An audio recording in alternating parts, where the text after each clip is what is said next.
कहानी की शुरुआत वेस्ट वर्जीनिया के जंगलों से होती है, जहां एक कपल हिल क्लाइंबिंग कर रहे होते हैं। जैसे ही रिचर्ड ऊपर पहुंचता है, उसे एक गंदी सी नदी दिखाई देती है और वो हेली से कहता है तुम भी जल्दी ऊपर आ जाओ। जल्दी जल्दी ऊपर चढ़ने के दौरान हेली का पैर फिसल जाता है और वो नीचे गिरने लगती है, लेकिन वो फिर खुद को संभालती है और फिर वो ऊपर चढ़ने की कोशिश करती है। वो रिची को हेल्प के लिए बुलाती है, लेकिन रिची कहीं भी दिखाई नहीं दे रहा था और तब वो परेशान हो जाती है। तभी अचानक उसके चेहरे पर खून के कुछ कतरे गिरते हैं। तभी उसकी नजर रिची पर जाती है, जिसे कोई उठाकर नीचे फेंक देता है और फिर उसे भी कोई जोरों से ऊपर खींचने लगता है। इसके बाद वो अपनी रस्सी काट देती है। रस्सी काटने की वजह से वो भी नीचे गिर जाती है। नीचे उसकी नजर रिची के लाश पर पड़ती है।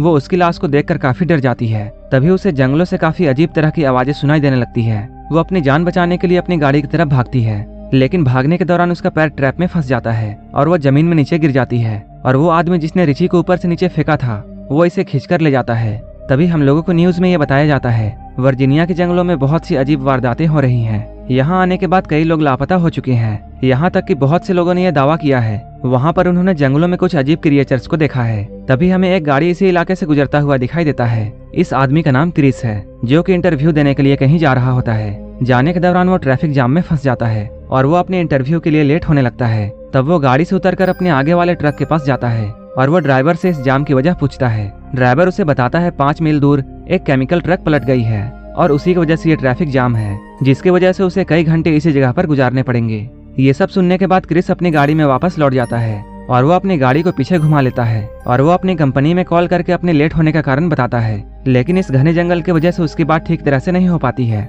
तभी उसकी नजर एक गैस स्टेशन वाले बोट पर पड़ती है और वो वहां जाने लगता है। तभी उसे रास्ते में एक एक करके बहुत सारी लावारिस गाड़ियां दिखती हैं। इस सुनसान इलाके में इतनी सारी गाड़ियां देखकर उसे काफी अजीब लगता है। कुछ देर के बाद वो गैस स्टेशन पहुंचता है। वो वहां जाकर उसके मालिक से बात करता है, जो कि देखने में काफी बीमार लग रहा था। वहां उसे एक टेलीफोन बूथ दिखाई देती है और वो अपनी कंपनी में बात करने की कोशिश करता है, लेकिन ये फोन डेड था, जिसकी वजह से उसकी बात कंपनी वालों से नहीं होती है। तब वो गैस स्टेशन के मालिक से किसी दूसरे रास्ते के बारे में पूछता है, लेकिन वो आदमी उसे कुछ भी नहीं बताता है। तभी उसकी नजर एक मैप पर पड़ती है, जहाँ उसे शहर पहुँचने के लिए एक कच्चा रास्ता दिखाई देता है। वो इस गैस स्टेशन के मालिक से इस रास्ते के बारे में पूछता है। इसके बाद वो अपनी गाड़ी लेकर इस रास्ते में निकल जाता है। वो रास्ता ऐसा था जो कि घने जंगलों से होकर गुजरता था। कच्चे रास्ते से जाते हुए उसे 2 रास्ते दिखाई देते हैं, जहाँ एक रास्ते पर शॉर्टकट का साइन लिखा हुआ था। इसके बाद वो उसी रास्ते की तरफ अपनी गाड़ी को मोड़ देता है। रास्ते में उसकी नजर एक मरे हुए हिरन पर पड़ती है। हिरन को देखने के चक्कर में सामने से आ रही एक गाड़ी से उसकी गाड़ी टकरा जाती है और यहाँ दोनों गाड़ियों का एक्सीडेंट हो जाता है। इस एक्सीडेंट में किसी को भी चोटें नहीं आई थी, लेकिन दूसरे कार के मालिक क्रिस के पास आते हैं। क्रिस इन लोगों से अपनी गलती के लिए माफी मांगता है और वो कहता है जो भी नुकसान होगा वो उसकी पेमेंट कर देगा। साथ ही साथ वो उन लोगों से ये पूछता है उन्होंने बीच सड़क पर गाड़ी क्यों खड़ी की थी। यहाँ एक लड़की का नाम फ्रैंसिन था, जो उसे बताती है किसी ने यहाँ रास्ते पर कटीली तार बिछा दी थी, जिसकी वजह से उनकी गाड़ी का एक टायर फट गया है। उनमें से एक लड़की इन लोगों से ये बोलती है कोई पिछले स्टेशन में जाकर कॉल करके किसी को मदद के लिए यहाँ बुलाए, लेकिन क्रिस इन लोगों को वहाँ जाने से मना करता है और वो कहता है वो फोन डेड है। तभी यहाँ 2 लोगों को छोड़कर बाकी लोग मदद के लिए आगे बढ़ जाते हैं और ये 2 लोग इवान और फ्रैंसिन थे, जो कि कार के देखरेख के लिए रुक जाते हैं। इधर ये चारों लोग पैदल जा रहे होते हैं। तभी इनकी नजर एक मरे हुए नेवले पर पड़ती है, जिसे किसी ने उसके पेट को फाड़ कर मार दिया था। थोड़ी दूर जाने के बाद इन लोगों को यहाँ जलती हुए गाड़ियों के टायर्स दिखाई देते हैं, जिसे देखकर ये लोग समझ जाते हैं इस जंगल में कुछ तो बुरा है। लेकिन क्रिस इन लोगों को आगे बढ़ने के लिए बोलता है। वहीं इधर हम लोग फ्रैंसिन और इवान को देखते हैं, जिन्हें झाड़ियों से कुछ आवाजें सुनाई देती हैं। इवान उस चीज को देखने के लिए जाता है, लेकिन वो बहुत देर तक वापस नहीं आता है। फ्रैंसिन बहुत देर तक इंतजार करती है, लेकिन वो एक समय के बाद परेशान हो जाती है। इसके बाद वो उसे ढूंढने के लिए जाती है। तभी उसकी नजर यहाँ इवान के जूतों पर जाती है।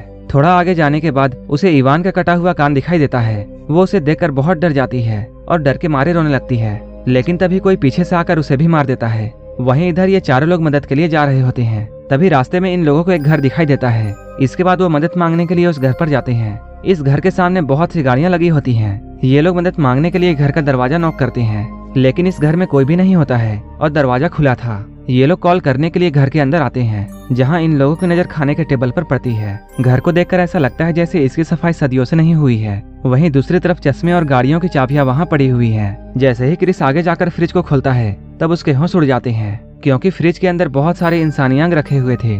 जैसी को भी कमरे में वही कटीली तार दिखती है, जिससे उनके कार का टायर पंचर हुआ था। ये सब देखकर ये लोग समझ जाते हैं इस घर में इन लोगों को खतरा है। इसके बाद ये लोग भागने लगते हैं। तभी क्रिस की नजर एक ट्रक पर पड़ती है, जो कि उन लोगों की गाड़ियों के साथ यहाँ आ रही थी। चारों इस घर के पीछे के दरवाजे को खोलने की कोशिश करते हैं, लेकिन वो पूरी तरीके से बंद था। तभी वो कातिल घर के अंदर आते हैं और ये लोग टेबल के नीचे छुप जाते हैं। घर के अंदर आते ही वो कातिल फ्रैंकसिन की लाश को नीचे फेंकते हैं। वहीं पर टेबल के नीचे क्रिस और जेसी छुपे हुए थे, जो कि लाश को देखकर बहुत डर जाते हैं। वहीं पर पहली बार हमें 3 आदमखोर दिखाई देते हैं, जो कि फ्रैंकसिन की लाश को उठाकर एक टेबल पर रखते हैं और अपने तेज धारदार हथियारों से उसकी लाश को काटने लगते हैं। इस खतरनाक नजारे को देखकर जैसे चिल्लाने लगती है, लेकिन तभी स्कॉट उसके मुंह पर हाथ रख देता है। कुछ देर के बाद वो लोग फ्रैंकसिन की लाश को खाकर सो रहे होते हैं।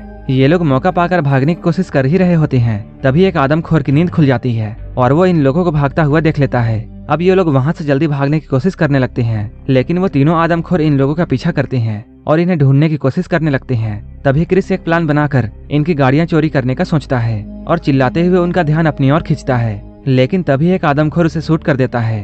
वो गोली जाकर उसके पैरों पर लगती है और वो यहाँ बुरे तरीके से घायल होकर गिर जाता है। यहीं पर स्कॉट हमें दिखाई देता है, जो कि इन लोगों से बचने के लिए जंगल में भाग रहा होता है। तभी उसकी नजर गाड़ी पर पड़ती है, जिसे पहले ही उसके साथी चुरा चुके थे। वो उस गाड़ी में जाने की जैसे ही कोशिश करता है, एक तीर पीछे से आकर उसके सीने के आर पार हो जाती है। इसके बाद जब आदमखोर स्कॉट को मार रहे होते हैं, ये तीनों उस ट्रक को चुराकर यहाँ से भाग जाते हैं, लेकिन थोड़ी ही दूर जाने के बाद उनकी ट्रक कीचड़ में जाकर फंस जाती है और उन सबको ये ट्रक यहीं पर छोड़नी पड़ती है। अब ये तीनों अपनी जान बचाकर भागने लगते हैं। इन लोगों को भागते हुए शाम हो जाता है। अब भी ये तीनों आदमखोर इन लोगों को ढूंढ रहे होते हैं। इधर ये लोग भागते हुए बहुत थक चुके थे, इसलिए ये लोग थोड़ा आराम करने की सोचते हैं। यहाँ कार्ली इन लोगों को ऊपर की ओर इशारा करती है। ये लोग जैसे ही ऊपर देखते हैं, वहाँ एक वॉच टावर होती है। ये लोग वॉच टावर को देखकर काफी खुश हो जाते हैं और ऊपर चढ़ने लगते हैं, लेकिन वहाँ ऊपर कोई भी नहीं होता है। तभी इन लोगों को यहाँ एक फर्स्ट एड बॉक्स दिखाई देता है, जैसे यहाँ क्रिस की मदद करती है। वहीं दूसरी तरफ कार्ली को एक पुराना रेडियो मिलता है। कार्ली इस रेडियो को ऑन करके मदद मांगती है,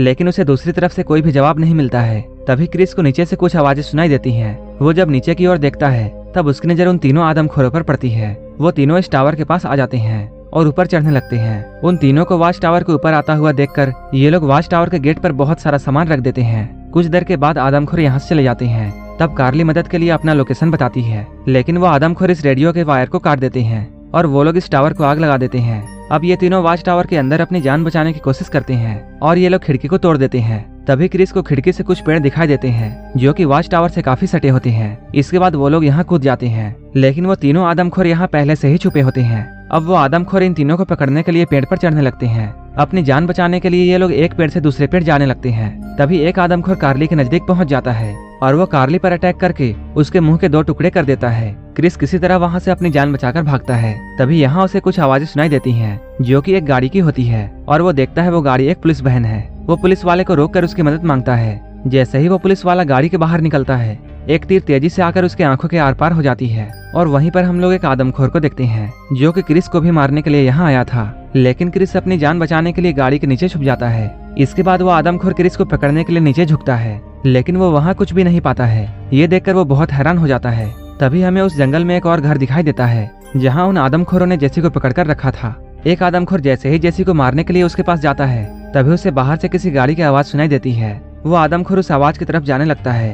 तभी क्रिस गाड़ी को इस घर के अंदर घुसा देता है और उस आदमखोर को कुचलकर मार देता है। गाड़ी से उतरकर एक नुकीली तार से वो दूसरे हैवान को भी मार देता है और क्रिस जेसी को बचा लेता है। लेकिन तभी एक और आदमखोर आकर क्रिस के पीछे से हमला कर देता है। वो आदमखोर क्रिस को मारने ही वाला होता है, तभी जेसी उस पर तीर से हमला कर देती है और वो तीसरा आदमखोर भी मारा जाता है। अब ये दोनों इस घर से बाहर निकलते हैं, लेकिन उसी वक्त क्रिस की नजर एक पुलिस बहन पर जाती है। यहाँ वो उस गाड़ी के फ्यूल बॉक्स को निशाना बनाता है, जिसके वजह से यहाँ एक जोरदार धमाका होता है और ये घर पूरी तरीके से जल जाता है। इसके बाद ये दोनों ट्रक में बैठकर उस पुराने वाले गैस स्टेशन पर जाते हैं। उस आदमखोर के ट्रक को देखकर गैस स्टेशन का मालिक दरवाजा बंद करने लगता है। तभी क्रिस इस ट्रक से उतरता है और वो इस मैप के पास जाकर उसे फाड़ देता है और इसके बाद यहाँ से चला जाता है और ये मूवी यहीं पर खत्म हो जाती है। अगर आपको ये मूवी अच्छी लगी हो तब एक लाइक जरूर कर देना और ऐसे ही वीडियोस के लिए मेरे चैनल को जरूर सब्सक्राइब कर लेना। तो मिलते हैं हमारे नेक्स्ट वीडियो में।